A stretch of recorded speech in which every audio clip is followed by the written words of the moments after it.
They posted a photo of a $5,000 bottle of vintage wine on Instagram with the caption, "Poor girl could never," completely unaware that the reflection in the wine glass would expose a secret illegal merger that would cost them their entire inheritance before their plane even landed back in California.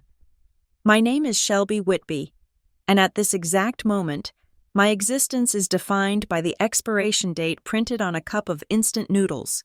2024. That is what the faded black ink stamped on the bottom of the styrofoam says. It is currently 2026, which means the powdery, sodium-laden broth I'm forcing down my throat is 2 years past its prime. It tastes like cardboard and despair. A fitting culinary match for my current residence. I am not sitting in the dining room of the Whitby estate, the sprawling Victorian mansion that my great-grandfather built with his own hands and the sweat of his brow. I am not even in the guest cottage, or the servants' quarters, or the climate-controlled wine cellar.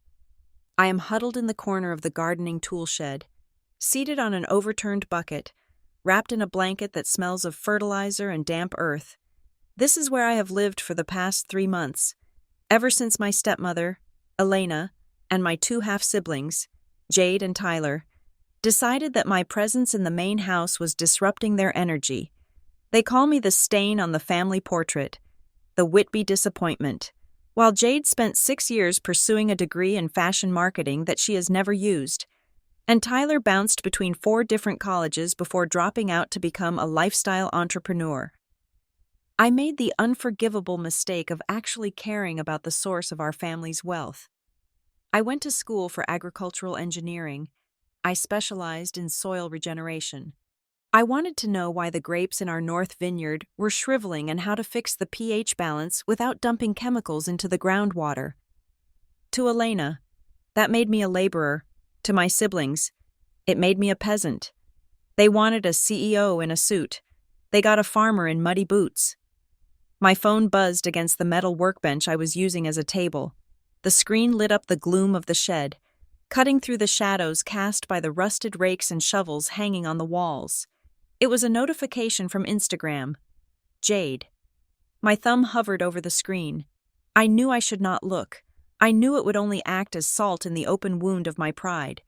But masochism is a hard habit to break when you are cold and hungry. I swiped the notification open. The bright, saturated colors of Maui flooded my vision, a cruel contrast to the gray, cobwebbed reality of my tool shed. It was a carousel of 10 photos, each one meticulously edited to showcase a life that I was legally entitled to, but physically barred from. The first photo was a selfie of Jade and Tyler on the balcony of a suite that I knew cost upwards of $4,000 a night. The Pacific Ocean stretched out behind them, a perfect, mocking blue, but it was the third photo that made the bile rise in my throat, mixing with the stale ramen. It was a close-up of a dinner bill. They had not even bothered to crop out the total. $15,420. I stared at the number. $15,000 for one meal. Just yesterday morning, I had humiliated myself by asking Elena for a loan of $500. My old Ford pickup truck, the only thing I owned that could get me off this property and to a job interview in the city, had a blown starter. I had begged her. I had offered to work it off by pruning the rose garden, a job the landscaping crew charged her $2,000 to do. She laughed. It was a tinkling, soulless sound. She told me that handouts breed laziness and that if I was really a Whitby, I would figure it out. Then she closed the door in my face. Now, I was looking at a receipt where they had spent $800 on caviar alone. I swiped to the next photo. It was the one that broke me. The whole family was there. Elena, Jade, and Tyler were raising crystal flutes of champagne toward the camera. They looked golden, tanned, and terrifyingly carefree. But it was the caption that felt like a physical slap across the face. Wish you were classier like us. This $90,000 trip is the reward we deserve for dealing with so much family drama. Cheers to the good life. $90,000. The cup of noodles slipped from my hand and hit the dirt floor, splashing lukewarm broth onto my boots. They had spent $90,000 on a week-long vacation while I was eating expired food in a shed. My mind drifted to Grandpa Arthur. He was the only one who understood. He used to take me out to the vineyards when I was 6 years old, letting me crumble the soil between my fingers.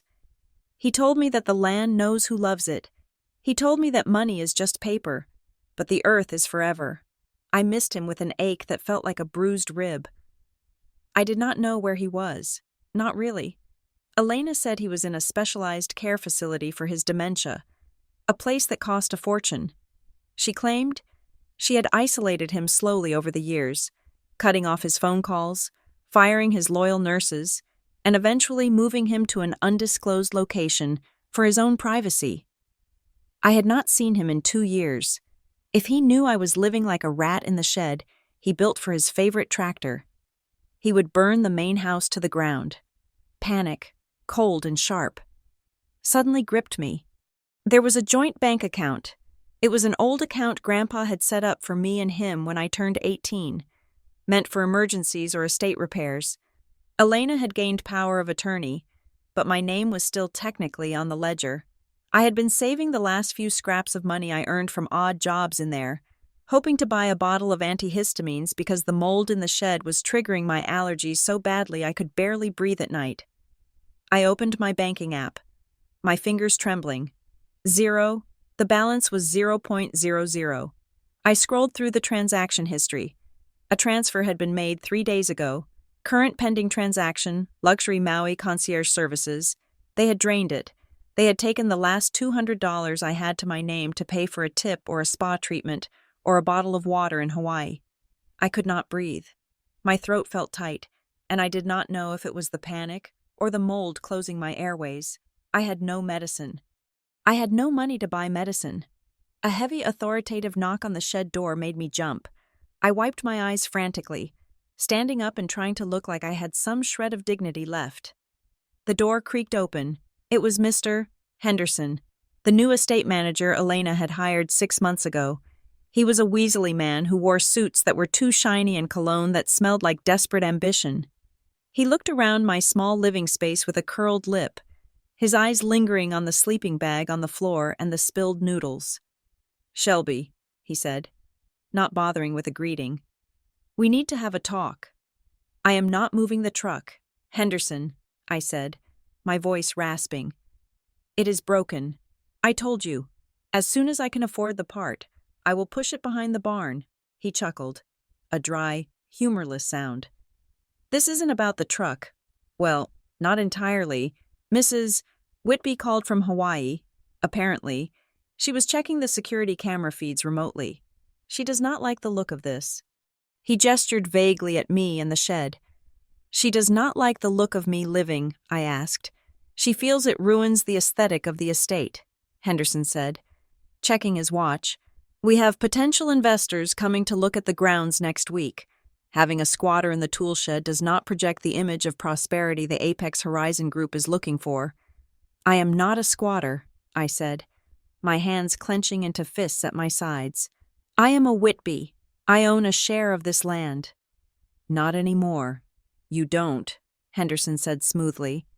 "And since you are not an employee and you are not a tenant paying rent, you are technically trespassing. Elena wants you gone by the time they get back. That gives you 3 days. 3 days, I choked out. "Where am I supposed to go? I have no money. They took it all." Henderson shrugged, backing out of the doorway as if he were afraid my poverty might be contagious. "Not my problem. Shelby, just get your junk out of here. If you are still here when the limo pulls up on Tuesday, I have been authorized to call the sheriff. And you know how much the sheriff likes doing favors for the Whitby family." He closed the door. Plunging me back into the semi-darkness, I stood there, listening to his footsteps crunch away on the gravel path. The silence that followed was heavy and suffocating. I looked down at the phone still clutched in my hand. The screen had dimmed, but the notification was still there. "Wish you were like us." I sank back down onto the overturned bucket. The cold from the dirt floor seeped through the soles of my boots. I was 27 years old. I was a qualified engineer.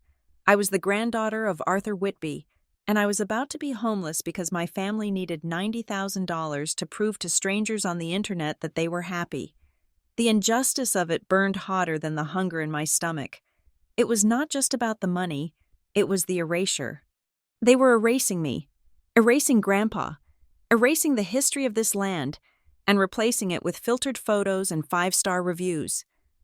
I wrapped the fertilizer-scented blanket tighter around my shoulders. I did not know how I was going to survive the next 3 days. I did not know I was going to fix my truck or where I would sleep. But as I stared at the dark screen of my phone, a strange, cold resolve began to harden in my chest, right alongside the fear. They wanted me gone. They wanted me to disappear so they could enjoy their vintage wine and their stolen inheritance without having to look at the consequences. But I was a Whitby, and like the old vines in the north field that had survived drought, frost, and fire, I had deep roots. They might be able to cut me down, but they had no idea what was buried in the soil beneath their feet. The silence of the tool shed was usually only broken by the rustling of mice or the wind whistling through the cracks in the corrugated metal. But that afternoon, a new sound tore through the quiet. It was the low, powerful purr of an engine that cost more than this entire county produced in a year. I froze, wiping my face with the back of my gritty sleeve. Henderson drove a battered pickup truck, and the sheriff drove a standard-issue cruiser. This sounded like a prowling beast. I kicked the shed door open and stepped out into the blinding California sun, rolling up the gravel driveway. Kicking up dust that settled on its pristine black paint was a vintage Rolls-Royce Silver Cloud. It looked like a hearse designed for royalty. The vehicle came to a halt exactly 3 feet from my boots. The driver's door did not open. Instead, the rear door swung wide, and a polished black leather shoe stepped onto the dry, cracked earth. Silas Thorne emerged from the car like a specter from a bygone era. I stopped breathing for a second. In the Whitby household, the name Silas Thorne was spoken with the same hushed fear one might use to discuss a terminal illness or a tax audit. He was my grandfather's oldest friend, and formerly the most ruthless corporate litigator in the state. Elena had banned him from the estate 5 years ago, claiming he was a toxic influence. But I knew the truth. She was terrified of him. He was tall, thin as a rail, and dressed in a charcoal 3-piece suit that defied the heat. He leaned on a cane topped with silver, his eyes hidden behind dark glasses. He took off the glasses slowly, revealing steel-gray eyes that scanned the dilapidated shed, the pile of rusty tools, and finally, me. He did not smile. He did not offer a greeting. He simply curled his lip in disgust. "Arthur always said you had his spirit," Silas said, his voice sounding like gravel grinding together. "But looking at you now, huddled in a shack like a frightened rat, I have to wonder if the dementia has finally reached my brain too. Is this how you honor him, by living in filth?" The insult hit me harder than Henderson's threats. My spine stiffened, and the sudden flare of anger burned away my shame. "If you came here to insult me, Mr. Thorne, you can get back in your $60,000 car and leave," I snapped, crossing my arms over my stained work shirt. "I do not have tea to offer you, unless you want hose water." "I do not want your water, Shelby," he retorted, walking toward me with a surprising speed for a man of his age. "I want you to stop being a victim for 5 minutes and look at reality." He pulled a sleek iPad from the inside pocket of his jacket and shoved it into my hands. "I assume you saw the photo your sister posted," he said. "The one flaunting their wealth while you starve." "I saw it," I muttered, trying to hand the device back. "I do not need to see it again." "Look at it," he commanded. The authority in his voice was absolute. It was the voice that had crushed CEOs and dismantled monopolies in courtrooms for 4 decades. "Look at Tyler. Look at his face." I looked down at the screen. It was the same photo of the family toasting with champagne, the one with the caption that had made me sick earlier. Tyler was grinning like a fool, wearing a pair of mirrored aviator sunglasses. "Zoom in," Silas instructed. "On the glasses. The reflection." I pinched the screen. Expanding the image, the high resolution of the camera was unforgiving. In the curved reflection of Tyler's left lens, The distorted image of the people sitting opposite them at the table became clear. It was not just a family dinner. There was a fourth person at the table, a man in a blue linen suit, holding a folder. "Who is that?" I asked, squinting. "That," Silas said, leaning in close, "is Marcus Vane. He is not a tourist. He is the Chief Acquisition Officer for Apex Horizon." The name sent a chill down my spine that had nothing to do with the wind. Apex Horizon was not a developer. They were vultures. They were a massive conglomerate known for buying up family-owned farmland, stripping the topsoil, selling the water rights, and turning the rest into concrete warehousing districts. They did not build communities. They erased them. "Why is he having dinner with them?" I whispered, though I already felt the answer forming like a stone in my gut. "They are not on vacation." "Shelby," Silas said, his voice dropping to a lethal whisper. "They are closing a deal. Elena is selling the Whitby estate. All of it. The vineyards, the house, the land, even this shed. Apex Horizon offered $50 million in cash." "They cannot," I argued, my voice shaking. "Grandpa would never allow it. The estate is in a trust. Elena only has power of attorney for operations, not for liquidation." "Debts make people desperate," Silas replied. "Tyler owes $200,000 to a bookie in Las Vegas. Elena has leveraged the house 3 times over to pay for her shopping addiction. They need that cash, and Apex needs this water source. They found a loophole, or rather, they manufactured one." I stared at the reflection in the sunglasses. They were selling 100 years of my family's blood and sweat to pay for a gambling debt and designer handbags. The rage that filled me was blinding, white-hot and terrifying. "We have to stop them," I said, looking up at Silas. "We have to call Grandpa. We have to tell the facility to put him on the phone." Silas's expression changed. The hardness in his eyes cracked, revealing a deep, ancient sorrow. He looked away, staring out at the rows of grapevines that stretched toward the horizon. "That is the other reason I am here," he said softly. "What do you mean?" I asked. "Is he gone?" "No," Silas said.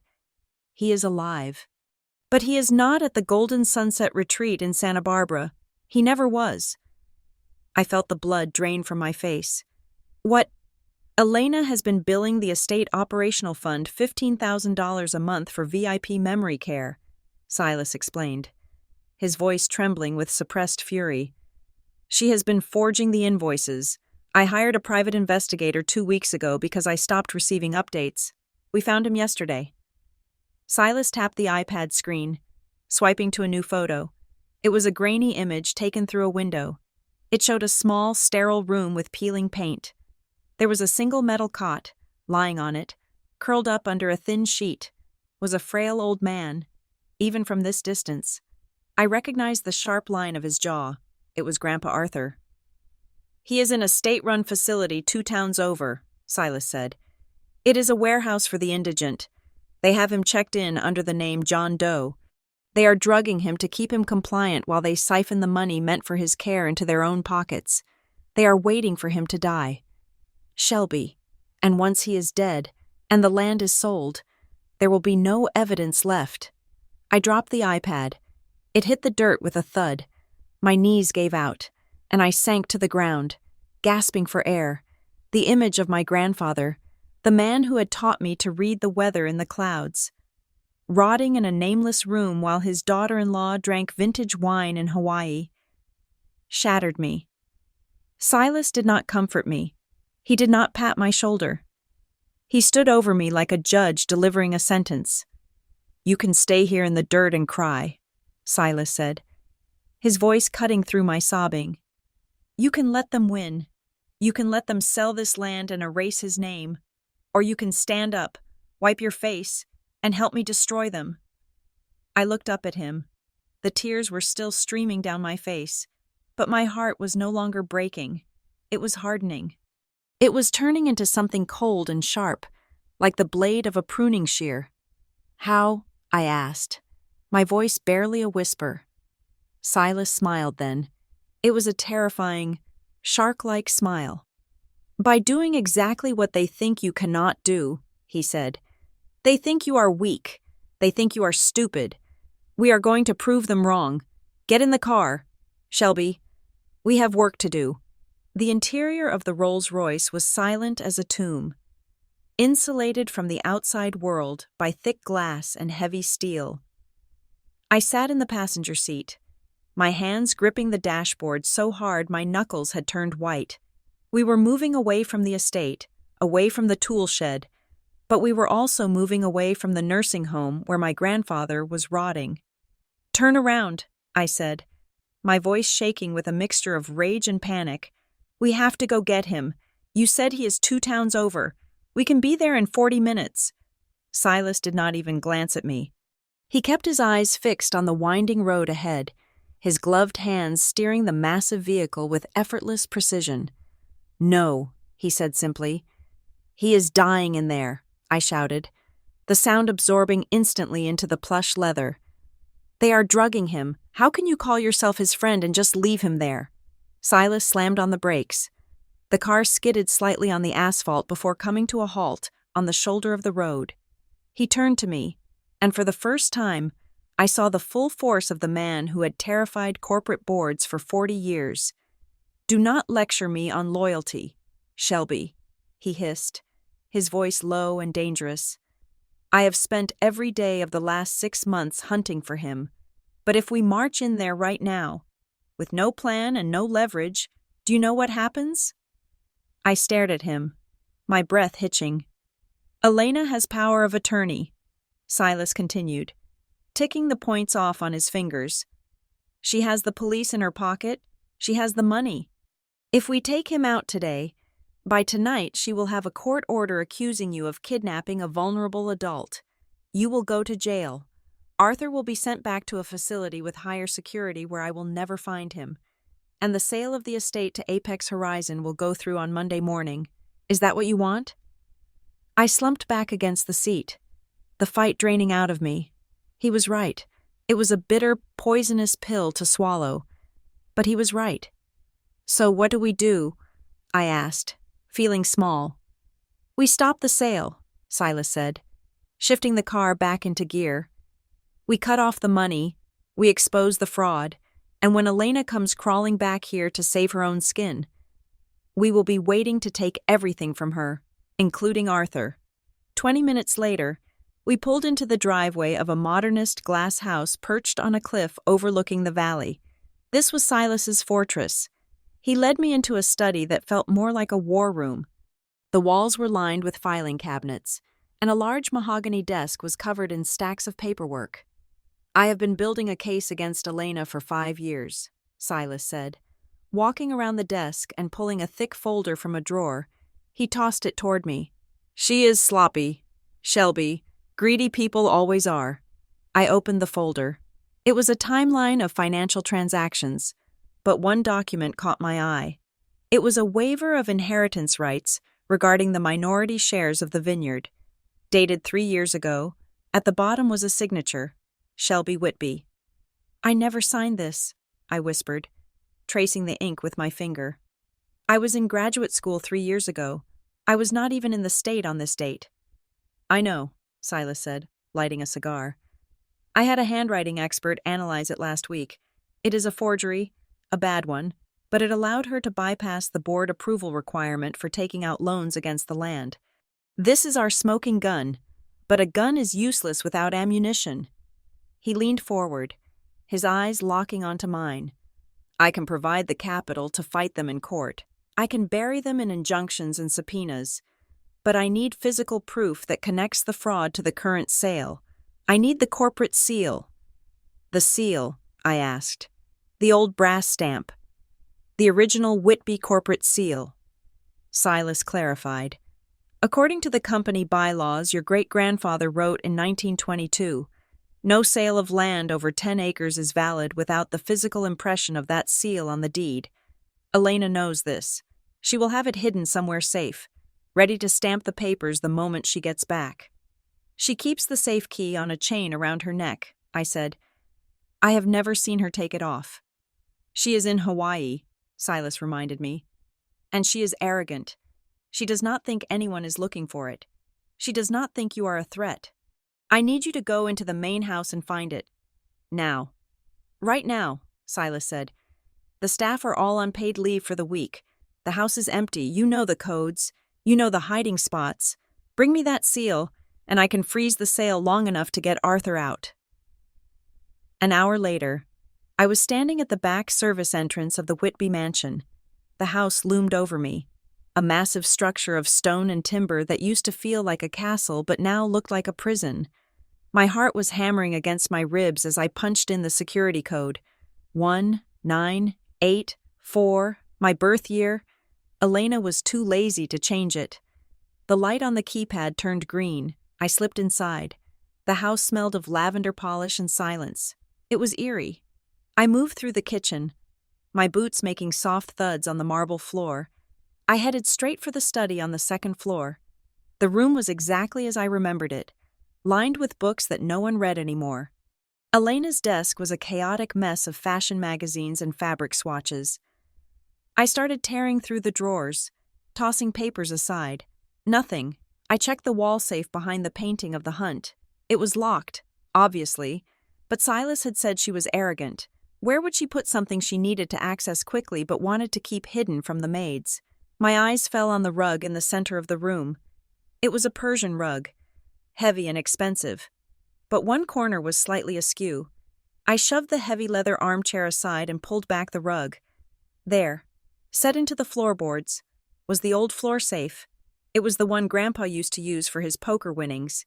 It did not have a digital lock. It had a mechanical dial. I closed my eyes, trying to remember. Grandpa had taught me the combination when I was 10. Left to the year the vineyard was planted. Right to the year Grandma died. Left to my birthday. 1912, 1990, 11. I spun the dial. The tumblers clicked softly in the silence. On the final turn, I felt a solid thunk. I pulled the handle, and the heavy iron door creaked open. I reached into the dark cavity. My fingers brushed against cold metal. I pulled it out. It was the heavy brass seal, the Whitby crest engraved on the bottom. I let out a breath I did not know I was holding. We had it, but as I reached back in to make sure I had not missed anything, my hand touched a stack of envelopes bound with a rubber band. I pulled them out. The handwriting on the front was shaky but unmistakable. To Shelby, to my dearest Shelby, to Shelby, for her birthday. There were dozens of them.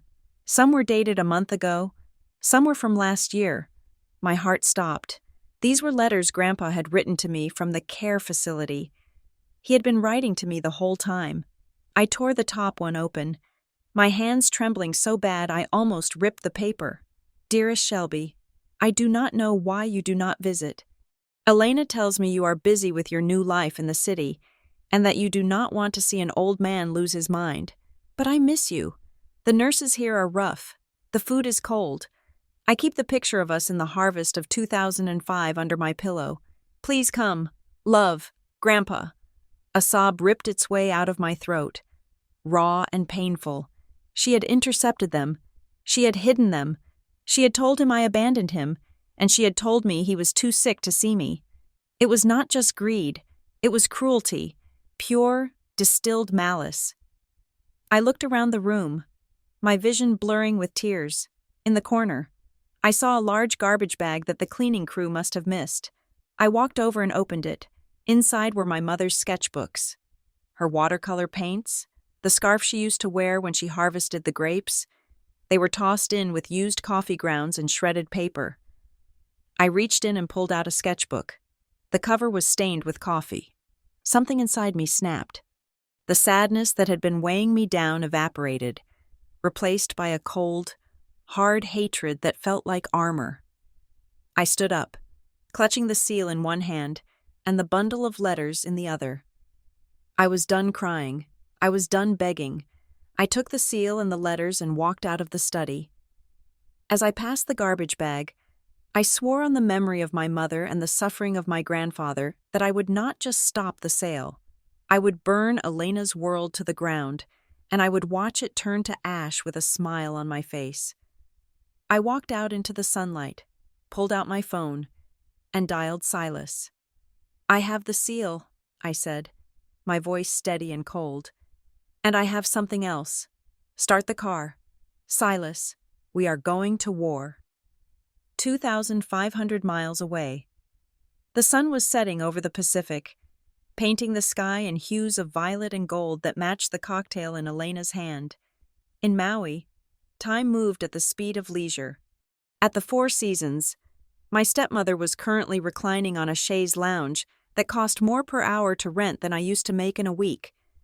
To her right sat Jade, scrolling through her feed with manicured thumbs, and to her left was Tyler, already 3 Mai Tais deep and loudly recounting a golf game that never happened. They were radiant, glowing with the specific kind of confidence that comes from believing you have just secured a $50 million windfall. Back in California, the sun was just a harsh glare against the dusty windows of Silas's office. The air conditioning hummed a low, monotonous note that seemed to vibrate in my teeth. My desk was a folding card table we had set up in the corner, covered in soil maps, geological surveys, and a laptop that had seen better days. While Elena was sipping vintage Krug, I was cross-referencing lead toxicity levels in loam soil. "Are you ready?" Silas asked. He was sitting behind his massive oak desk, a phone in one hand and a glass of scotch in the other. He did not look like a retired old man anymore. He looked like a general commanding a siege. "I am ready," I said, hitting the enter key on my laptop. "The report is compiled. It looks legitimate. I used the old geological survey data from the 1990s but tweaked the heavy metal concentrations just enough to be terrifying without being impossible." "Good," Silas said. "Now, watch the fireworks." He picked up his phone and dialed a number. He did not speak. He just let it ring twice, then hung up. It was a signal. In Hawaii, the reality of their situation was about to crash the party. I could picture it perfectly. Jade and Tyler had booked a couple's massage at the resort spa, a $2,000 indulgence to celebrate their genius. They would be walking up to the front desk, smelling of coconut oil and entitlement, handing over the Platinum American Express card that was linked to the estate's operational account. "I am sorry, Mr. Whitby," the receptionist would say, her voice polite but firm. "This card has been declined." Tyler would laugh. He always laughed when he was nervous. "Try it again, sweetheart. There must be a glitch in your machine. That card has a limit higher than your annual salary." She would try it again. The little machine would beep that hateful, flat tone. Declined. "Do you have another form of payment?" At that exact moment, across the ocean, Silas's phone rang. He put it on speaker. It was a contact at the bank, a man who owed Silas his career. "It is done, Silas," the voice on the speaker said. "We flagged the accounts for suspicious activity consistent with money laundering. All assets are frozen pending an internal review. It will take at least 48 hours to clear up. Maybe 72 if the compliance officer's busy." "Excellent work, George," Silas said. "Keep them on hold if they call." "Oh, they are calling right now," George chuckled. "Mrs. Whitby is screaming so loud I can hear her through the hold music. She is threatening to sue the bank, the manager, and the Federal Reserve." I felt a dark, cold satisfaction spread through my chest. For years, I had watched them spend money they did not earn while I scraped by. I watched them treat waitstaff like servants and servants like furniture. Now, for the first time, they were hearing the word no. "This is just the jab," Silas said, pouring a splash more scotch into his glass. "It makes them flinch. It makes them angry. And angry people make mistakes. Now, Shelby, deliver the uppercut." I turned back to my laptop.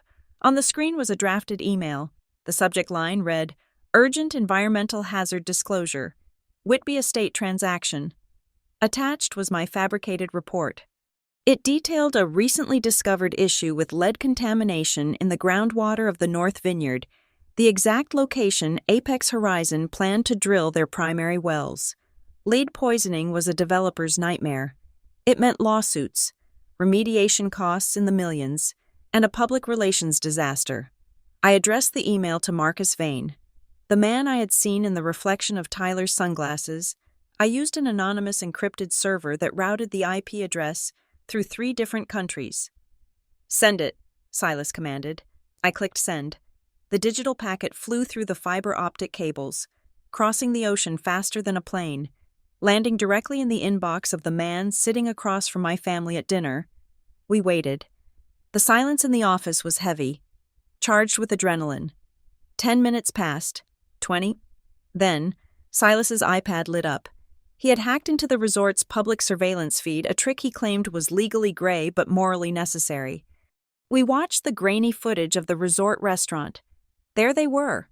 Elena was gesturing wildly with her phone, clearly still fighting with the bank. Jade looked bored.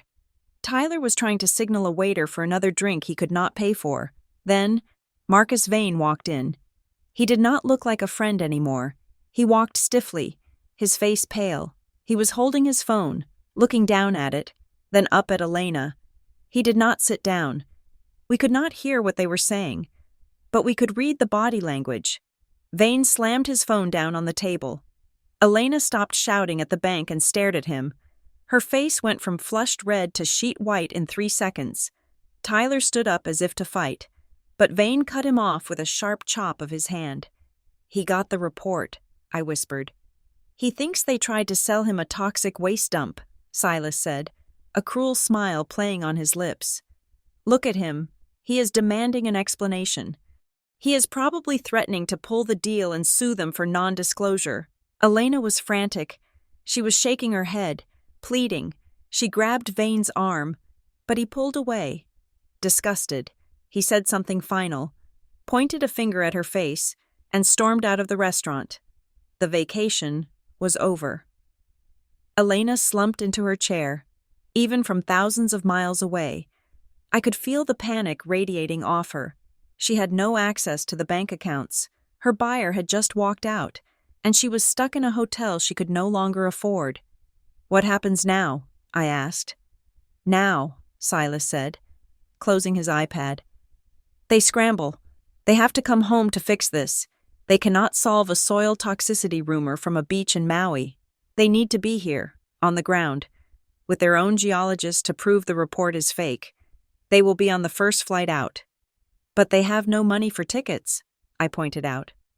"Oh, they have the emergency corporate credit card," Silas said. "The one I did not freeze, but it has a limit just high enough for 3 economy class tickets. One way." I almost laughed. Elena Whitby in economy.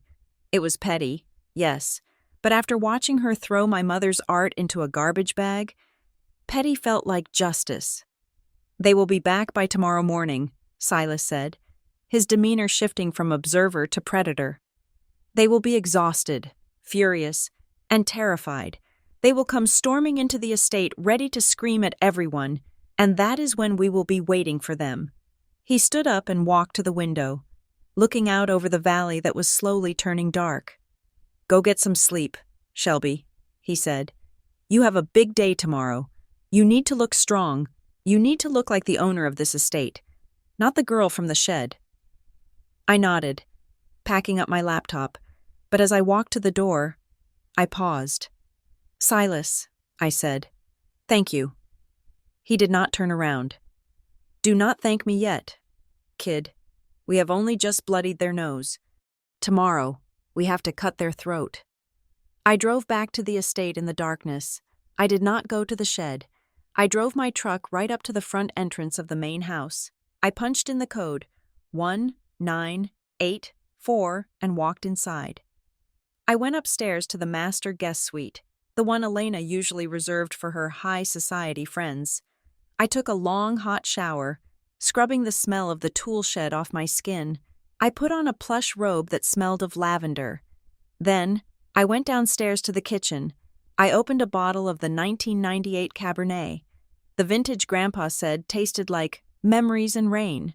I poured a glass and walked out onto the veranda. The night air was cool. The vineyards stretched out before me, silent and enduring. They didn't care about money or stocks or Apex Horizon. They only cared about the soil, the water, and the sun. "I am going to save you," I whispered to the vines.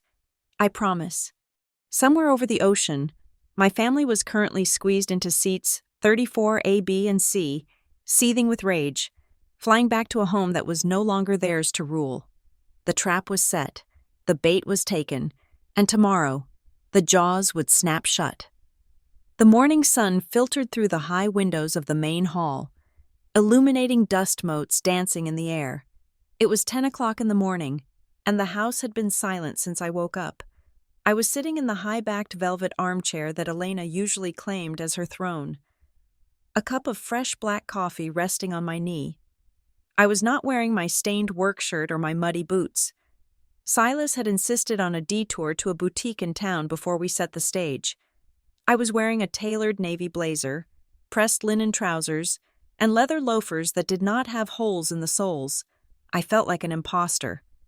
But Silas had told me that armor comes in many forms, and sometimes it is made of Italian wool. The sound of tires crunching on gravel shattered the silence. Car doors slammed, not the soft, hydraulic hiss of a limousine, but the rattle of a standard taxi. Then came the voices.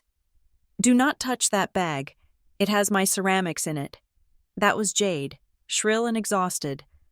"I am not carrying your garbage. Jade, my back is killing me after 6 hours in that flying cattle car." Tyler, sounding defeated. "Shut up, both of you. Just get inside before the neighbors see us getting out of a yellow cab." Elena, her voice was raw, likely from hours of screaming at bank managers over the phone. The front door swung open with a bang. They spilled into the foyer like a shipwreck washing ashore. They looked awful. Elena's makeup was smeared, her hair was flat, and she was wearing a tracksuit that looked slept in. Jade was sunburnt and peeling. Tyler looked hungover. They dropped their bags on the floor, ready to march upstairs and collapse. Then, Elena looked up and saw me. She froze. Her eyes traveled from my face to my clothes, then to the coffee cup in my hand. Her expression shifted from exhaustion to pure, unadulterated fury. "What are you doing in my house?" she shrieked, stepping over a suitcase to advance on me. "I told Henderson to clear you out. And where did you get those clothes? Did you steal them from my closet?" "Hello, Elena?" I said. My voice was calm. It terrified me how calm I was. "Welcome back. How was Hawaii?" "Get out," she spat, pointing a shaking finger at the door. "Get out right now before I call the sheriff and have you arrested for breaking and entering. You are trespassing." "She is not trespassing." A deep voice rumbled from the shadows of the library doorway. Elena spun around. Silas Thorne stepped into the light. He was immaculate in his suit, leaning on his cane with an air of casual menace. "Silas," Elena breathed, her face draining of color. She took a step back, instinctively shielding her children. "You are banned from this property. I have a restraining order." "Expired 2 years ago," Silas corrected her smoothly. "And even if it were active, it would not matter. I am here in my capacity as legal counsel." "Counsel for who?" Tyler sneered, stepping forward with his chest puffed out.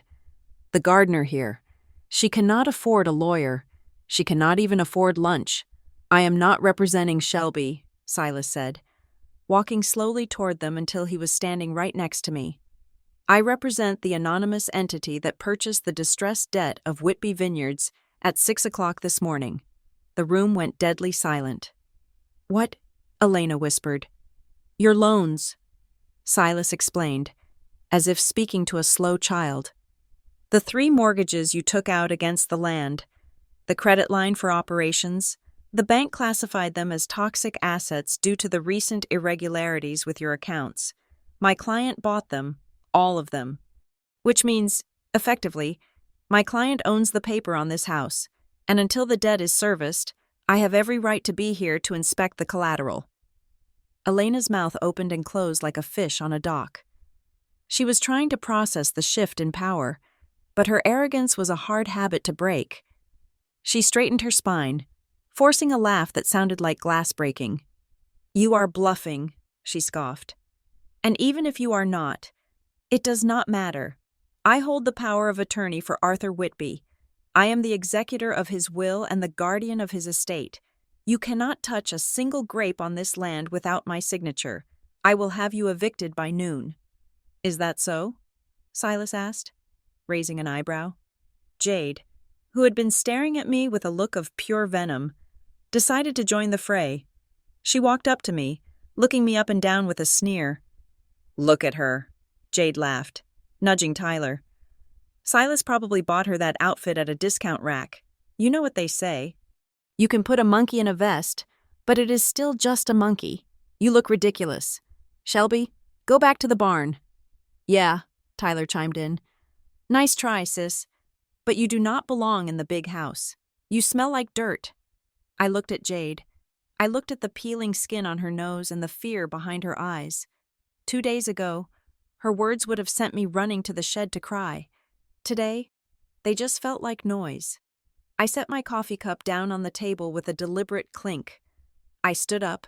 I was taller than Elena. I had forgotten that. "How is Grandpa?" I asked. The question hung in the air, heavy and sharp. Elena blinked. "What?" "Grandpa," I repeated, locking eyes with her. "Arthur, since you are his devoted guardian, how is he? Is he enjoying the ocean view at the Golden Sunset Retreat? Is the food good? Does he ask for me?" For a split second, I saw it, the panic, the guilt. It flickered in her eyes before she plastered her mask back on. "He is fine," Elena snapped, looking away. "He is receiving the best care money can buy. Not that you would know anything about care. You never visit." "I'll try," I said softly. "But I'm always told he is unavailable. It is strange, isn't it? $15,000 a month for VIP care, and yet he cannot pick up a phone." "He has dementia," Elena shouted, her voice rising an octave. "He does not know who you are. Why are you asking these questions? You're just trying to distract us from the fact that you ruined our deal with Apex Horizon." She whirled on Tyler. "And you, if you hadn't posted that stupid picture, none of this would have happened." "Me?" Tyler yelled back, his face turning red. "You are the one who told me to project success, and maybe if we weren't so desperate for cash, I wouldn't have to hustle. I needed that deal to close. Mom, I have people looking for me." "What people?" Silas asked, his voice cutting through the noise. "Nobody," Tyler mumbled, looking at his feet. "The bookie in Las Vegas," Jade interjected, smirking. "The one you owe 50 grand to on the Super Bowl." "Shut up, Jade," Tyler screamed. "At least I didn't siphon $20,000 from the payroll account to buy a Birkin bag." I saw the statement. "You thief. That is why the Harvesters threatened to quit last month." "I did not steal it," Jade shrieked. "I borrowed it. I am an influencer. I need to maintain an image for the brand." "Enough," Elena roared, slamming her hand on the table. The room fell silent. Save for the heavy breathing of 3 people who realized they had just confessed to crimes in front of a lawyer, Silas smiled. It was a cold, predatory thing. "Gambling debts paid with company funds," Silas mused. "Embezzlement of employee wages, and of course, the potential fraud regarding the estate sale." He checked his watch. "It is a lot to discuss." "Get out," Elena whispered, her voice trembling. "Get out of my house." "We are leaving," Silas said, buttoning his jacket. "But we will be back, since I represent the primary creditor. I am calling an emergency board meeting for tomorrow morning at 9 o'clock sharp. Attendance is mandatory." "There is no board," Elena spat. "It is just us." "And the minority shareholder," Silas said, gesturing to me. "Shelby owns 10%, and I suspect, after a review of the bylaws, we might find that her vote carries more weight than you think." "She waived her rights," Elena argued. "I have the document." "Bring it," Silas said simply. "Bring all the documents. Bring the invoices for Arthur's care. Bring the bank statements. We will lay it all out on the table. 9 o'clock. Elena, do not be late." He offered me his arm. "Shall we, Ms. Whitby?" I took his arm. I felt the rough wool of his suit under my fingers. I looked at my family, my stepmother, my half-sister, my half-brother. They stood in the ruin of their own making, hateful and scared. "See you tomorrow," I said. We walked out the front door, leaving them standing in the foyer amidst their luggage and their lies. As we stepped into the bright sunlight, I felt a weight lift off my chest. "They are terrified," I said to Silas. "They should be," Silas replied, opening the car door for me. "They just gave us the ammunition for the civil suits. Now, we just need to survive until the meeting." "Why survive?" I asked. "Because," Silas said, his eyes darkening. "Elena is cornered, and a cornered animal does not think. It bites. Tonight, you stay at my place. It is not safe for you here anymore." I looked back at the house one last time. I knew he was right. The war had officially begun, and tomorrow, bodies would fall. The blue light of my phone screen was the only illumination in the guest room of Silas's fortress. It was 11 o'clock at night, just 10 hours before the board meeting that would decide the fate of the Whitby estate, and I was watching my life get dismantled in real time. Jade was live on Instagram. She was sitting on her bed in the mansion, wearing a silk robe that was slightly off her shoulder, calculated vulnerability. She had used a filter that made her eyes look bigger and watery, like a wounded deer. The viewer count in the corner was ticking up rapidly. 5,000, 8,000, 12,000 people were watching my sister cry. "I did not want to do this," Jade sniffled, wiping a non-existent tear from her cheek. "I hate airing family laundry, but I am scared. Guys, my older sister has been struggling for a long time. We have tried to help her. We really have. We paid for rehab 3 times. I gasped, gripping the phone so hard my fingers hurt. Rehab. I had never even smoked a cigarette. "But the addiction is too strong," Jade continued, her voice trembling perfectly. "She broke into the house yesterday. She was screaming, throwing things, demanding cash. She said if we did not give her $50,000, she would burn the vineyard down. We are terrified. We had to cut our vacation short just to come home and protect Grandpa Arthur from her." The comments section was a waterfall of hate. "OMG, that is so scary. Stay safe, Jade. Addicts are monsters. Lock her up. Who is she? Is that the girl in the muddy clothes you posted disgusting?" Then came the notifications, not from strangers, but from people I knew, girls I had gone to high school with, a guy I had dated in college, Shelby. "I saw Jade live. Get help. You are sick. Stay away from your family." Psycho. My chest tightened. The walls felt like they were closing in. It was a suffocating digital lynching. They were rewriting my history, turning me into a villain before I even stepped into the boardroom. I felt nauseous. I wanted to throw the phone against the wall. I wanted to scream. I ran out of the room and down the hall to Silas's study. He was still awake, reviewing documents. "We have to stop her," I shouted, holding up the phone. "She is lying. She is telling thousands of people I am a drug addict. My friends are blocking me. I cannot go into that meeting tomorrow. Everyone hates me." Silas looked up from his papers. He took the phone from my hand, watched the screen for 10 seconds, and then handed it back. He did not look worried. He looked bored. "It is a good performance," he noted dryly. "A bit derivative, but effective." "Effective?" I stammered. "Silas, she is destroying my reputation. We need to issue a statement. We need to tell them I am clean. I will take a drug test. I will post it right now." "No," Silas said sharply. "Why not?" "Because if you defend yourself, you lose," Silas said, standing up and walking around the desk. "In the court of public opinion, denial looks like guilt. If you say, 'I am not an addict,' all they hear is the word addict. Do not explain. Do not justify." So I just let her lie. "No," Silas said, his eyes gleaming with a cold, hard light. "You change the narrative. Jade is telling a story about a scared family protecting a vulnerable grandfather. So, let us talk about that grandfather." He picked up a folder from his desk. Inside were the 2 documents we had retrieved. "On the left," Silas said. placing a paper on the desk. We have the invoice from the state care facility where Arthur was found. Daily rate for room and board, $50, includes 3 meals, shared bathroom, and minimal supervision. On the right, he continued, placing a second paper next to it. We have the bill from the Four Seasons Maui, dated 3 days ago. Daily rate for the presidential suite, $5,000, includes private butler, ocean view, and complimentary champagne. He looked at me. Do not tell them you are innocent. Show them who is guilty. Post this side by side. Caption it simply. I looked at the 2 pieces of paper.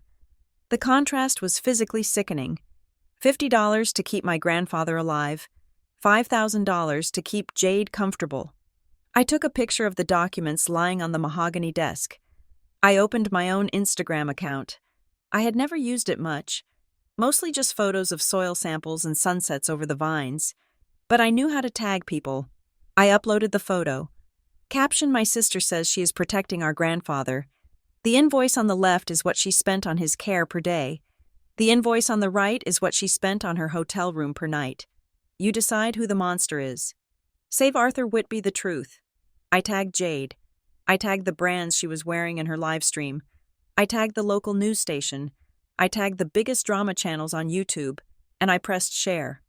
Now, Silas said, pouring 2 glasses of water. We wait. It took 20 minutes. The internet is a volatile beast. It loves a victim, but it loves a hypocrite even more. The first comment appeared, "Wait, is this real?" Then another, $50. My dog walker gets paid more than that. Then the floodgates opened. The viewers on Jade's live stream started asking questions. Jade, why is your grandpa in a state home? Show us the receipts. Jade, you spent $5,000 on a hotel while he was rotting. Jade's face on the screen faltered. She saw the comments shifting. She tried to ignore them, rambling on about her trauma, but the tide had turned. People were tagging her sponsors. Fashion Nova. Why are you sponsoring an elder abuser? Sephora drop her. I watched as a notification popped up on my screen. It was a tweet from a major beauty brand Jade had been working with for a year. We are aware of the allegations surrounding one of our partners. We take elder care very seriously and are suspending our contract with Jade Whitby, pending a full investigation. Jade's livestream cut to black abruptly. She had pulled the plug. She just lost her income, I whispered, feeling a strange mixture of guilt and vindication. She lost her shield, Silas corrected. Now she's just a broke girl with expensive taste and a very angry mother. Back at the Whitby mansion, the scene was likely apocalyptic. I could imagine Elena throwing vases, screaming at Jade for losing control of the narrative. But Elena was not the type to give up. She was the type to escalate. An hour later, the phone in Silas's study rang. It was not a social call. It was the gate security system. Mr. Thorne, the guard's voice crackled over the intercom. We have police at the gate, 3 cruisers. They have a warrant to search a vehicle belonging to Shelby Whitby. My blood ran cold. Police, why? Let them in, Silas said calmly into the intercom. He looked at me. Elena has played her next card. She hired Felix Rostova, who, a criminal defense attorney who operates out of a strip mall, Silas said. He is known for planting evidence. Elena likely called in an anonymous tip claiming you have stolen trade secrets or illegal substances in your truck. My truck. I panicked. My truck is parked out front if they plant something. Shelby, Silas said, placing a hand on my shoulder. Do you think I have survived 40 years in corporate law by being careless? I had my staff detail your truck while you were sleeping. It was scrubbed clean, every inch of it, and since then, it has been under constant video surveillance. We walked out to the front driveway. The red and blue lights of the police cars washed over the stone facade of the house. Sheriff Miller stepped out of the lead car. He looked uncomfortable. He knew Silas. Everyone knew Silas. Evening, Mr. Thorne, the sheriff said, tipping his hat. Sorry to disturb you. We received a credible tip that Ms. Whitby here is in possession of stolen corporate documents and Class A narcotics. We have a warrant to search her vehicle. By all means. Sheriff, Silas said. gesturing to my battered Ford pickup. "Do your job, but I expect a copy of the warrant and the recording of the anonymous call by morning." The deputies swarmed my truck. They ripped out the floor mats. They checked under the seats. They opened the glove box. They even checked the spare tire. I stood there, shivering in the cool night air, watching them try to find a reason to put me in handcuffs. I knew Elena was hoping for this. She wanted me in a cell tonight so I would miss the meeting tomorrow. 10 minutes passed, then 15. The deputies looked at each other. One of them shook his head at the sheriff. "It is clean, sir," the deputy said. "Nothing but some dried mud and a few old receipts for fertilizer." Sheriff Miller sighed. He looked at Silas, then at me. "My apologies, Ms. Whitby," he said. "Looks like it was a false alarm. We will be having a word with the caller about filing a false police report." "You do that," Silas said, his voice like ice. "And tell Mrs. Whitby that if she sends law enforcement to my home again without cause, I will sue the county for harassment." The sheriff flinched. He got back in his car. The lights died down, and the cruisers rolled away down the long driveway. I let out a breath that felt like it had been stuck in my lungs for an hour. "She tried to frame me," I said, the reality sinking in. "She really tried to send me to prison." "She is desperate," Silas said, turning back toward the house. "And desperate people make sloppy mistakes.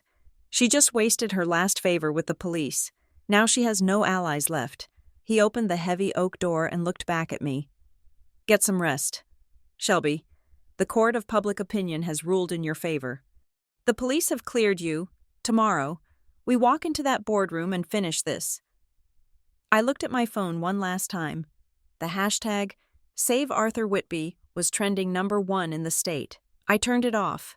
I did not need the internet anymore. I had the truth, and tomorrow, I was going to serve it to them cold. The chaos at the Whitby mansion was a bonfire that we had lit, and while Elena and her children were busy trying to stomp out the flames of public outrage, Silas and I slipped into the shadows to do the one thing that mattered more than money or land. We were going to get Grandpa Arthur. It was 2:00 in the morning when the convoy of 3 black SUVs rolled silently away from Silas's estate. This was not a visit. This was an extraction. Silas had hired a private security detail. 4 men who looked like they were carved out of granite and dressed in tactical black.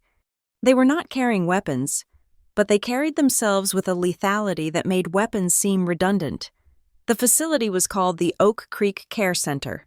The name sounded pastoral, but the reality was a squat, concrete block located behind a strip mall in a town that time had forgotten. It sat next to a 24-hour tire shop. The parking lot was cracked, and the single street lamp overhead flickered with a dying yellow buzz. My heart hammered against my ribs like a trapped bird. I sat in the back of the lead SUV, wringing my hands. "Stay behind me," Silas said, adjusting his cufflinks. "Let the lawyers do the talking. You just get to him." We walked through the sliding glass doors. The smell hit me instantly. It was a cocktail of industrial-strength ammonia, boiled cabbage, and something sweeter, sicker the smell of decay. The fluorescent lights hummed overhead, casting a sickly green pallor over the linoleum floors. A nurse sat behind the reception desk, scrolling through her phone. She looked up, startled by the sudden intrusion of 6 men in suits and 1 terrified granddaughter. "Hey," she said, standing up. "Visiting hours ended at 8. You cannot be here." "We are not visitors," Silas said, his voice echoing in the empty hallway. "We are family, and we are checking a patient out. Mr. Arthur Whitby. You have him listed as John Doe in room 304. The nurse's eyes widened. "I cannot release a patient without the guardian's approval. Mrs. Elena Whitby left strict instructions that Mrs. Whitby is currently under investigation for fraud and elder abuse," Silas interrupted, slapping a thick document onto the counter. "This is an emergency court order granting temporary custody to myself and Ms. Shelby Whitby, pending a medical review. You have 2 choices. You can open that door, or you can explain to a judge why you are obstructing a federal investigation into kidnapping." The nurse looked at the security guards. She looked at the legal seal on the paper. She swallowed hard and buzzed the door open. "Room 304, she whispered. "Down the hall. Last door on the left." I did not wait for the others. I ran. My boots squeaked on the linoleum. I passed rooms where elderly people lay in the dark, some groaning, some sleeping the sleep of the medicated. I reached room 304 and pushed the heavy door open. The room was freezing. The air conditioning was blasting directly onto the single metal cot in the corner. There were no pictures on the walls, no flowers, just a plastic pitcher of water and a machine beeping rhythmically in the dark. I walked to the bed. "Grandpa," I whispered. The figure under the thin, scratchy blanket stirred. He looked so small. My grandfather was a man who used to lift wine barrels onto the truck by himself. He was a giant with a booming laugh that shook the birds from the trees. Now, he was a skeleton wrapped in translucent skin. I reached out and touched his hand. It was ice cold. His knuckles were bruised, covered in the dark purple marks of sloppy IV insertions. His eyelids fluttered. They were heavy, struggling against some invisible weight. Slowly, agonizingly, they opened. His eyes were milky, unfocused, darting around the room in confusion. "Grandpa," I said, choking back a sob. "It is me. It is Shelby." He blinked. For a moment, there was nothing. Just the blank stare of a mind lost in the fog. Elena had won. I thought she had broken him, but then his hand twitched in mine. His fingers, weak as dry twigs, curled around my thumb. It was the same grip he used to use when we walked through the vineyard when I was 5. The anchor. His gaze sharpened. He focused on my face. A single tear leaked from the corner of his eye and tracked through the deep lines of his cheek. "Shelby," he rasped. His voice was like dry leaves. "You came." "I am here, Grandpa," I cried, pressing his hand to my cheek. "I am so sorry it took so long. I didn't know." "Silas," he whispered, his eyes shifting to the doorway where Silas stood, leaning heavily on his cane, his face a mask of grief. "Silas, you kept the promise." "I told you I would, you stubborn old mule," Silas said, his voice cracking. "Now let us get you the hell out of here." The security team moved in. They were gentle, lifting him with a reverence that this place had never shown him. They transferred him to a gurney. As we wheeled him out, the administrator of the facility came running down the hall, shouting about liability and protocols. Silas did not even stop walking. He simply pointed at his lead attorney, who stepped in the administrator's path with a briefcase full of subpoenas. We left them arguing in the hallway and burst out into the cool night air. We did not take him home. We took him to St. Jude's Medical Center, the best private hospital in the state. Silas had reserved an entire wing. The next 3 hours were a blur of white coats, beeping machines, and blood tests. I sat in the waiting room, staring at the coffee stain on the carpet, praying to a God I hadn't spoken to in years. At 6 o'clock in the morning, the sun began to bleed through the blinds. The head physician, Dr. Aris, walked in. He looked grim. "Ms. Whitby," he said, sitting down opposite me. "We have stabilized him. He is severely dehydrated and malnourished, but his heart is surprisingly strong." "But his mind?" I asked. "The dementia," Elena said, "it was advanced. She said he didn't know who he was." "Doctor," Aris sighed and opened a folder. "We ran a full toxicology screen," he said. "Arthur does have mild cognitive decline, which is normal for a man of 82, but he does not have advanced dementia." "Then why was he so confused?" "Because he was high." "Doctor," Aris said bluntly, "we found massive levels of Haldol and benzodiazepines in his system. These are powerful antipsychotics and sedatives. They are used to treat violent schizophrenia or to sedate patients before surgery. Giving them to an elderly man with mild memory issues is not treatment, Ms. Whitby. It is a chemical lobotomy." I felt the blood drain from my face. They were drugging him. They were keeping him in a medically induced twilight state, the doctor confirmed, likely to make him compliant, or to prevent him from speaking clearly to anyone who might visit. If he had stayed on that dosage for another month, his organs would have shut down. It was slow-motion poisoning. I stood up. The room felt too small.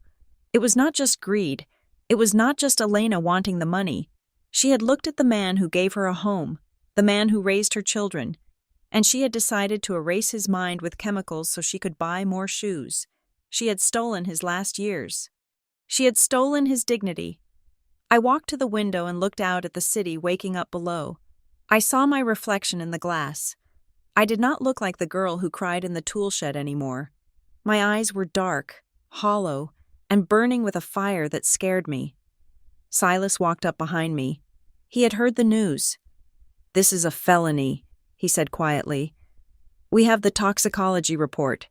We have the invoices. We have the motive. We can put her away for 20 years.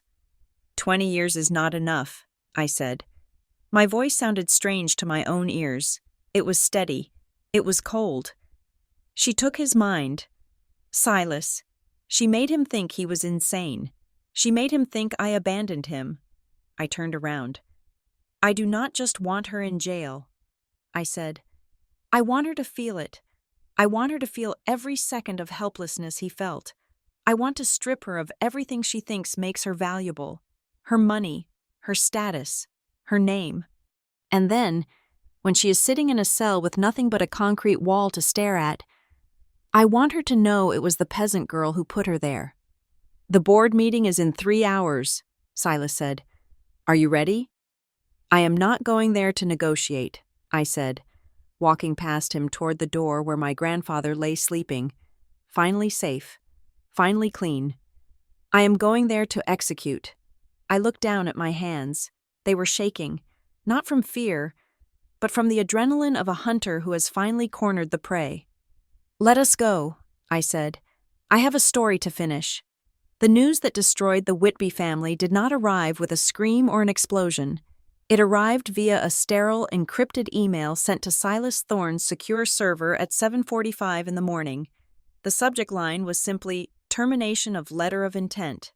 I sat in Silas's kitchen, watching the steam rise from my mug, as he read the email aloud. The legal team at Apex Horizon was ruthless, but they were not stupid. The moment the police report regarding the narcotics found in Grandpa's system hit the public record, the corporations scrambled to distance themselves. They were vultures, yes, but they were vultures who cared about their stock price. Buying a vineyard was good business. Buying a vineyard from a family currently under investigation for attempted homicide and elder abuse was corporate suicide. The deal was dead. The $50 million that Elena had already mentally spent was gone. But the truly catastrophic part was not the money they lost. It was the money they had already stolen. Silas looked up from his tablet, a grim satisfaction settling in the lines of his face. "They have a problem. Shelby. A $2 million problem. Elena embezzled that money from the operational accounts to cover Tyler's gambling debts and her own lifestyle, banking on the sale to plug the hole before the auditors noticed. Now the sale is gone. The hole is still there, and the auditors are coming." I imagined the scene at the main house. It would not be a strategy meeting. It would be a feeding frenzy. According to the text messages I was receiving from the housekeeper, a woman named Maria, who had always slipped me extra sandwiches when Elena wasn't looking, the mansion had turned into a war zone. Elena was not handling the collapse of her empire with grace. She was smashing porcelain.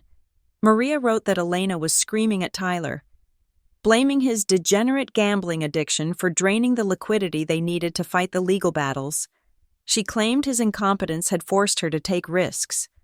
Tyler, cornered and terrified of the bookies who were undoubtedly calling his phone, turned his rage on Jade. He screamed that her vanity, her need to live-stream their crime scene of a vacation, had alerted us in the first place. They were cannibals. And now that the food was gone, they were starting to eat each other. My phone buzzed against the granite countertop. It was a number I did not have saved, but I recognized the area code. I answered it on speaker. "Shelby." The voice was hushed, frantic. It was Tyler. What do you want? Tyler, I asked, keeping my voice flat. I need to see you, he whispered. Not at the house. Somewhere quiet. Just you and me. Please, Shelby. Mom is losing it. She is talking about fleeing the country. I cannot go down for this. I did not mix the drugs. Shelby, that was all her. You want to cut a deal, I said. I have the ledger, he said, the desperation leaking through the static. The real one. The black book she keeps under the floorboards in the master bedroom. It shows everything. The bribes to the zoning commissioner, the forged checks, the payments to the nursing home administrator. I stole it this morning while she was yelling at her lawyer. I looked at Silas. He nodded once, slowly. Meet me at the Galaxy Diner on 4th Street, I said. 30 minutes. Come alone. If I see a lawyer, or if I see Elena, I walk, and you go to prison with her. I will be there, he promised. Thank you, Shelby. Thank you. The Galaxy Diner was a relic of a forgotten America. Smelling of stale grease and burnt coffee, it was the kind of place where people went to hide. I sat in a booth near the back, watching the door. Tyler walked in 10 minutes late. He looked like a ghost of the arrogant boy who used to drive his sports car through my vegetable patches just to watch me scream. His designer polo shirt was wrinkled. He hadn't shaved in 2 days. He looked over his shoulder twice before sliding into the booth opposite me. He did not order anything. He just reached into his pocket and pulled out a small, leather-bound notebook and a flash drive. He pushed them across the sticky table like they were holy relics. It is all there, Tyler said, his eyes darting around the room. I scanned the pages, too, just in case. It proves she has been cooking the books for 5 years. It proves she authorized the Haldol injections. I am giving this to you. Shelby, all I ask is that you keep my name out of the indictment. I picked up the notebook. I leafed through the pages. Elena's handwriting was jagged and aggressive. There were columns for gifts that were clearly bribes. There were payments to a Dr. X that coincided with Grandpa's decline. It was a roadmap of their corruption. You knew, I said, looking up at him. You lived in that house. You saw the money coming in. You saw Grandpa disappear. You knew. I was scared of her, Tyler pleaded. Reaching for my hand, I pulled back before he could touch me. She is crazy. Shelby, you know how she is. She controls everything. I just did what I was told.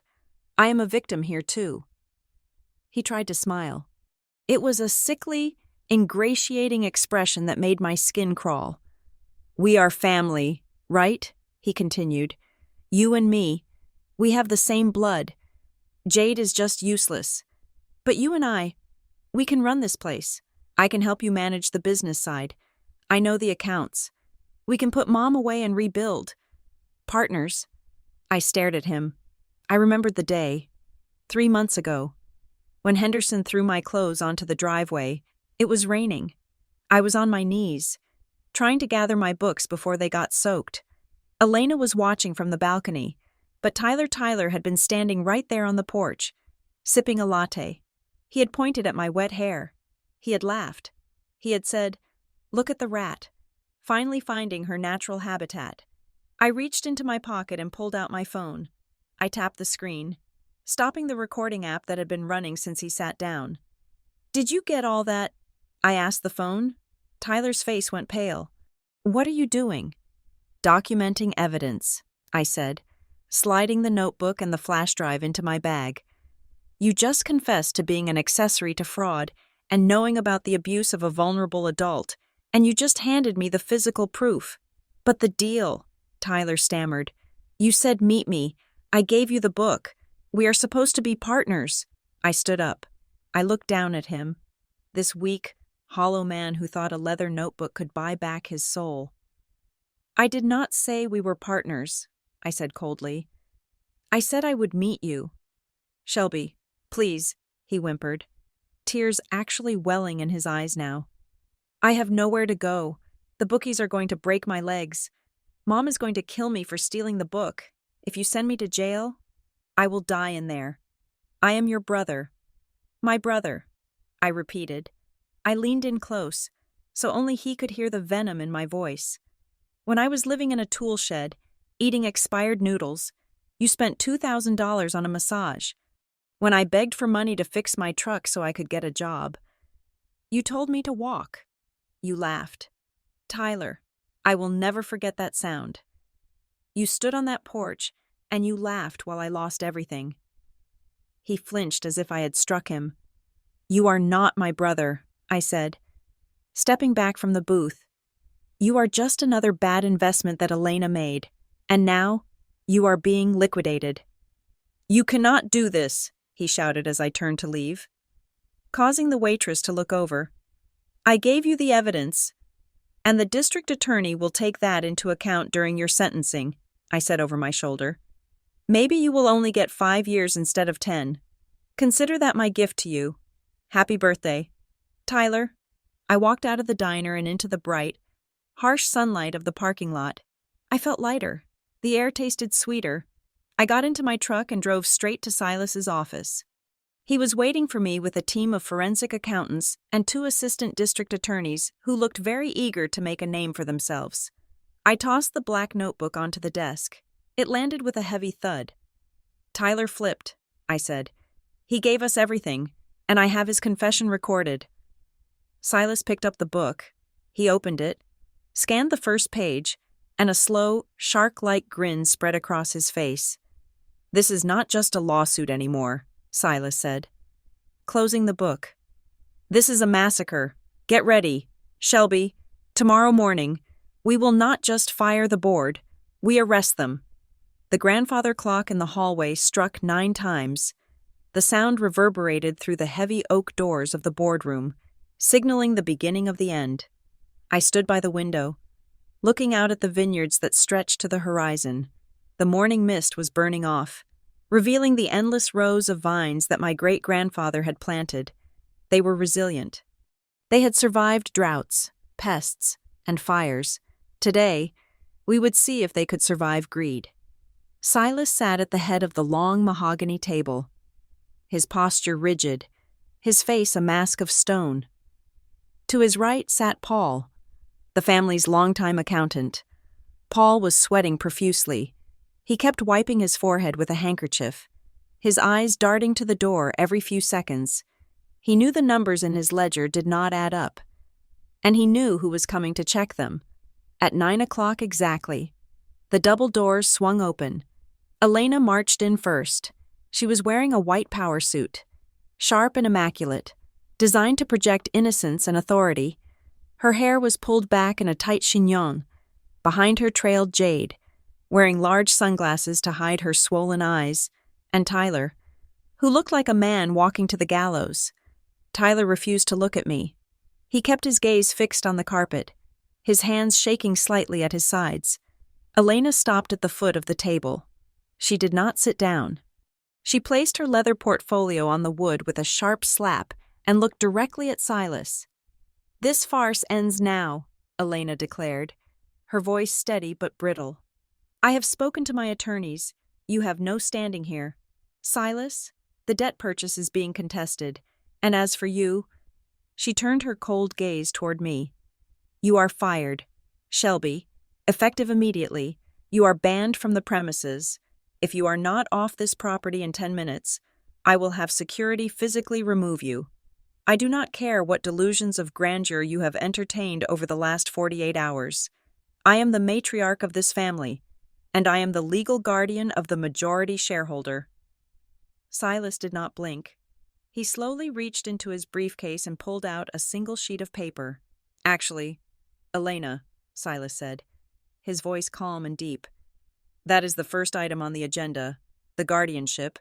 "I hold the power of attorney," Elena shouted, slamming her hand on the table. "Arthur is incapacitated. He is in a specialized facility because his mind is gone. He cannot make decisions, so I make them for him." "Is that so?" Silas asked. "Then perhaps you should explain that to him." Silas looked at me and nodded. I walked to the side door of the boardroom, the one that led to the private study. My heart was pounding in my throat, a mixture of terror and triumph. I gripped the handle, turned it, and pushed the door open. The room went deadly silent. I stepped back, pulling the wheelchair forward. Grandpa Arthur sat in the chair. He was dressed in his favorite tweed suit, the one he used to wear to church on Sundays. He was thin, yes. His skin was pale, and the hollows of his cheeks were deep. But he was shaved. He was clean, and his eyes, those steel-gray eyes that I had inherited, were wide open. He was not looking at the floor. He was looking directly at Elena. Elena let out a sound that was half gasp, half scream. She stumbled back, clutching the edge of the table for support. Her face went from flush to the color of ash in a single heartbeat. "No," she whispered. "That is impossible. He is... alive," Grandpa Arthur rasped. His voice was weak, barely more than a whisper. But in the silence of the room, it sounded like a thunderclap. "Lucid awake. You kept him drugged." "Elena," I said, pushing the wheelchair until Grandpa was at the head of the table. Opposite her. Benzodiazepines and Haldol, enough to kill a horse, but the doctors at St. Jude's flushed it out of his system. It took 24 hours, but he is back. "This is a trick," Elena shrieked, pointing a trembling finger at him. "He is senile. He does not know where he is. Silas put him up to this." Silas stood up. He opened a leather folder and placed a yellowed, thick document on the table. "This," Silas announced, his voice projecting to the back of the room, "is the last will and testament of Arthur Whitby, drafted and notarized 10 years ago. You thought you destroyed the original. Elena, you thought the copy in the safe was the only one, but Arthur was smarter than you. He left the true original with me." Elena's eyes widened. She recognized the blue legal binding. "Read Clause 4, Section 2, Silas commanded. He began to read, his voice ringing out like a judge's gavel. "In the event that I, Arthur Whitby, am deemed medically incapacitated, all assets, including the entirety of the Whitby estate, the vineyards, and all liquid capital, shall be immediately transferred into an irrevocable trust." Silas paused for effect. "And the sole trustee," he continued, looking at me, "appointed with full executive power to manage the estate and the care of the beneficiary, shall be my granddaughter, Shelby Whitby." "No," Elena screamed. "That is a forgery. He was crazy when he signed that." "I was not crazy," Grandpa said. He lifted his hand, shaking, and pointed a finger at her. "I was just disappointed. I knew you were greedy. Elena, I just did not know you were evil." "You have no proof?" Elena yelled, looking around the room frantically. "It is his word against mine. I have doctors' reports. I have the accounts." "Ah, yes, the accounts," I said. I walked to the wall and pressed a button. The projector screen descended from the ceiling. I plugged in my laptop. "Paul," I said, looking at the accountant, "you might want to close your eyes. This part is going to be ugly." I hit the spacebar. The screen lit up with the photo from Hawaii, the reflection in the sunglasses, the date stamp, the invoice for the $15,000 dinner. "We know about Apex Horizon," I said. "We know you tried to sell the land out from under us to cover the $2 million you embezzled." "Lies," Elena spat. "Prove I took the money." "I spent that on maintenance." "I do not have to prove it," I said cold-heartedly. "Tyler already did." I clicked the next slide. An audio file icon appeared. Elena froze. She looked at Tyler. Tyler was shrinking into his chair, covering his face with his hands. "Tyler," she whispered. I pressed play. The sound of the diner, the clatter of plates, the hum of conversation filled the boardroom. Then, Tyler's voice, clear and terrified. "I have the ledger, the real one. It proves she has been cooking the books for 5 years. It proves she authorized the Haldol injections. She is crazy. Shelby, I just did what I was told." The recording ended. Elena stared at her son. The betrayal hit her like a physical blow. She looked as if she had been stabbed in the chest. "You gave her the book," Elena hissed, her voice low and dangerous. "You gave her the black book." "I had to." "Mom," Tyler cried, jumping up from his chair. "It is over. They know everything. I didn't want to go to jail for the drugs. You made me get the prescription." "You traitorous little coward!" Elena lunged across the table, her fingernails aimed at Tyler's face. "Sit down, Elena," Silas roared. Before she could reach him, the main doors burst open. This time, it was not family. It was 6 officers from the Economic Crimes Unit, followed by 2 uniformed police officers. They moved with efficient, practiced speed.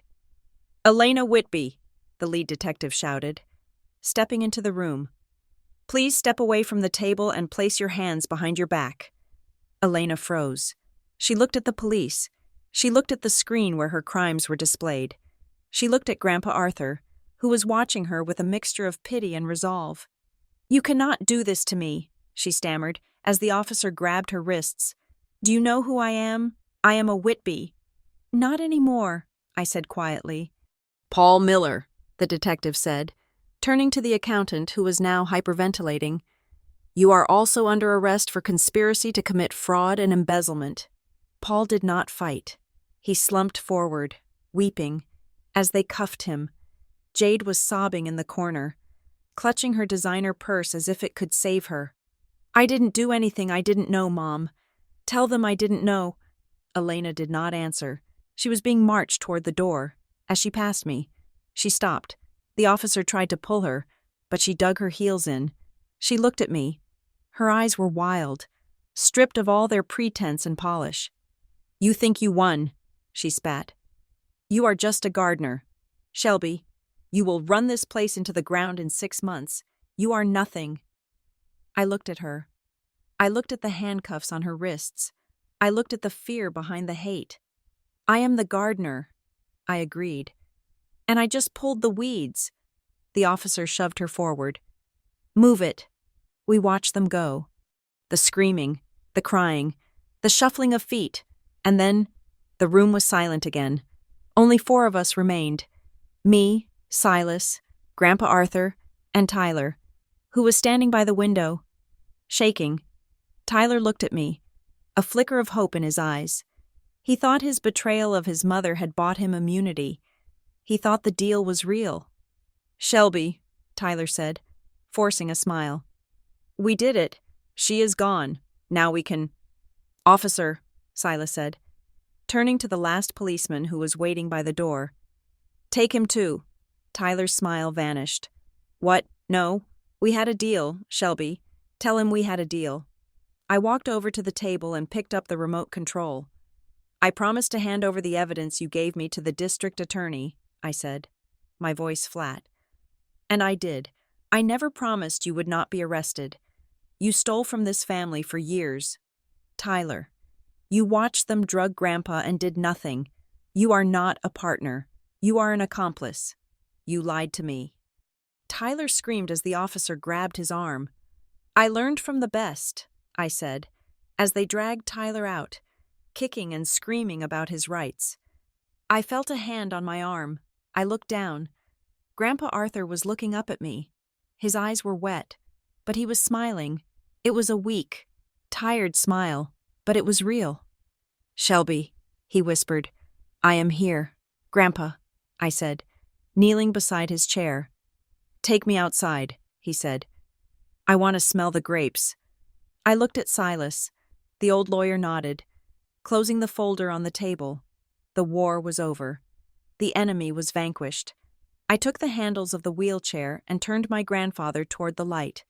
We walked out of the boardroom, leaving the empty chairs and the ghosts of the past behind us. We had a vineyard to run.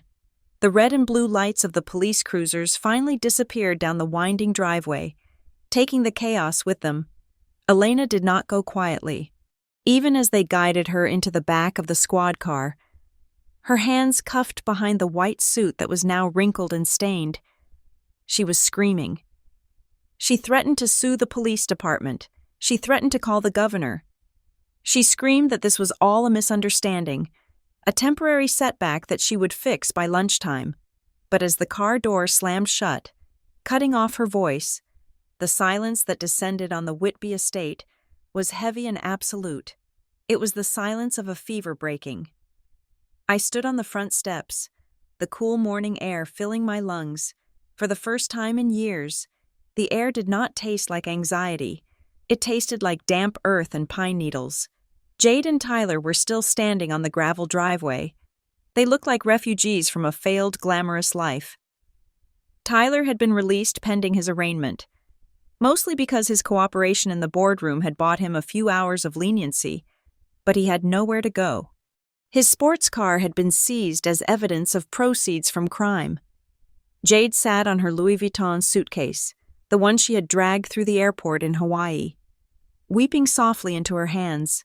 Her phone, usually an extension of her arm, lay face down on the stones. There was no signal, no Wi-Fi, and certainly no fans left to comfort her. They looked up as I walked down the steps. I could see the flicker of hope in their eyes. They were waiting for me to yell, to gloat, or perhaps, in their twisted logic, to invite them back inside because they were family. I stopped 3 feet away from them. I did not feel the rage I expected. I did not feel the need to scream. I just felt a profound, quiet pity. "Shelby," Tyler started, his voice cracking. "Look, about what happened inside. I had to do what I had to do. You know that. I can help you with the transition. I know where Mom hid the spare keys to the wine cellar and—" I held up a hand. He stopped talking. I reached into the pocket of my blazer and pulled out 2 white envelopes. I extended them, one for Tyler, one for Jade. Jade stood up, wiping her eyes. She took the envelope, her fingers trembling. "What is this? Is this a check? Is it our severance?" "Open it," I said. They tore the envelopes open. Inside each was a stack of cash, $500 in 20s and 10s, and a single, folded piece of paper. $500? Jade scoffed, looking at the money with disdain. "Shelby, are you joking? This won't even cover a hotel room for one night. We have legal fees. We have debts. We need access to the trust. It is $500, I said calmly. It is the exact amount I asked for when I needed to fix my truck so I could find work. You told me that handouts breed laziness. You told me to figure it out." Tyler stared at the money, his face flushing red. He remembered. "And the paper?" I asked. "Read it." Jade unfolded the paper. "Is it a bus schedule?" "The Greyhound station is 5 miles from here," I said. "The next bus to the city leaves in 45 minutes. If you start walking now, you might make it. I suggest you use the money wisely. Maybe buy a suit for court, or some instant noodles." "You are kicking us out," Jade screamed, the entitlement rushing back in. "This is our house. We grew up here." "You grew up here," I corrected her, "but you never lived here. You treated this place like an ATM. You treated Grandpa like a burden, and you treated me like a trespasser." I turned my back on them. "Get off my property," I said over my shoulder. "If you are still here in 10 minutes, I will call the sheriff back, and this time, he won't be coming for me." I walked back into the house and closed the heavy oak door. I did not watch them leave. I did not need to. They were part of the past now, drifting away like smoke. The next few months were a blur of hard work, but it was the good kind of work. The kind that leaves you tired in your muscles but light in your spirit. We brought Grandpa Arthur home 3 days later. We set him up in the master bedroom on the ground floor. The one with the large French doors that opened directly onto the garden. I hired 2 nurses, kind women who actually laughed at his jokes and cooked him soup from scratch. His recovery was slow. The drugs had taken a toll, and there were days when he forgot my name or asked where Elena was. But there were also days when he was sharp as a tack. We would sit on the porch, watching the sun dip below the hills, and talk about the vines. He taught me the history of every acre, which block needed more drainage, which slope produced the sweetest grapes. I did not sell the estate. I did not partner with Apex Horizon. Instead, I liquidated the luxury cars, the designer furniture, and the art collection Elena had bought to impress her hollow friends. I used the money to pay off the immediate debts and to fund the soil regeneration project I had dreamed of for years. One afternoon in late spring, Silas stopped by. The Rolls-Royce looked out of place parked next to my muddy tractor. But Silas looked right at home. He walked out to the field where I was testing the nitrogen levels in the soil. "You look tired, kid," Silas said, leaning on his cane. "I am exhausted," I admitted, wiping sweat from my forehead. "But the pH levels are balancing out. We might actually get a harvest this year." Silas smiled. He reached into his pocket and pulled out a small, heavy iron key. It was old, rusted in spots, and hung on a leather cord. "What is this?" I asked. "The key to the original wine cellar," Silas said. "The one Arthur built in 1940. He wanted me to give it to you when I thought you were ready. He said the person who holds this key holds the heart of the family." I took the key. It felt warm in my hand. "He chose the right person," Silas said softly. "You did not just save the land, Shelby. You saved the soul of this place." That evening, I was cleaning out the junk drawer in the kitchen when I found my old phone. The screen was cracked, and the battery was dead. I plugged it in, waiting for the familiar Apple logo to appear. When it turned on, the notifications flooded in. Among them was that old message from Jade, the photo of them in Hawaii, the champagne toast, the caption, "Wish you were like us." I looked at the photo. They looked so happy, so invincible. Now, Elena was awaiting trial in a federal detention center. Tyler was working at a car wash in the next county, trying to pay off his gambling debts before his legs got broken. And Jade was being sued by 3 different credit card companies and had been banned from Instagram for promoting fraudulent schemes. I hovered my thumb over the delete button. For a long time, I had held on to that anger. It had been the fuel that kept me going when I was cold and hungry in the shed. But now, looking at their fake smiles, I realized I did not need it anymore. Hate is a heavy thing to carry, and I had a farm to run. I pressed delete. The photo vanished. I walked out to the vineyard. The sun was setting, casting a golden glow over the rows of green leaves that were stretching toward the light. Grandpa Arthur was sitting in his wheelchair on the patio, a blanket over his knees, his face turned toward the warmth. I poured 2 glasses of wine. It was not the $5,000 vintage Elena had bragged about. It was a $12 bottle from a local winery down the road. It was simple, unpretentious, and honest. I walked over to Grandpa and placed the glass in his trembling hand. "To the harvest," I said, clinking my glass against his. He looked up at me, his eyes clear and blue. "To the harvest, Shelby." We sat there in silence, watching the land breathe. I took a sip of the cheap wine, and it tasted better than anything I had ever imagined. I was not rich. I still had stains on my boots and dirt under my fingernails. But I was home, I was safe, and I was free. The sweetest revenge is not making them suffer. It is not screaming or fighting or stooping to their level. The sweetest revenge is living the beautiful, quiet, brilliant life that they were too busy chasing money to ever understand. And as the sun dipped below the hills of verdant hills, I knew I had already won. Thank you so much for listening to this story. I truly hope you enjoyed Shelby's journey from the tool shed to the head of the table. Please comment down below and let me know where you are listening to this story from. Are you listening while driving, cooking, or maybe relaxing at home? I would love to hear your thoughts on the ending. Did Elena and her children get what they deserved? If you enjoyed this story, please make sure to subscribe to the channel Blue Payback, hit that like button, and smash the hype button to help this video get discovered by more people. Your support means the world to us and helps us bring you more stories of justice and revenge. See you in the next one.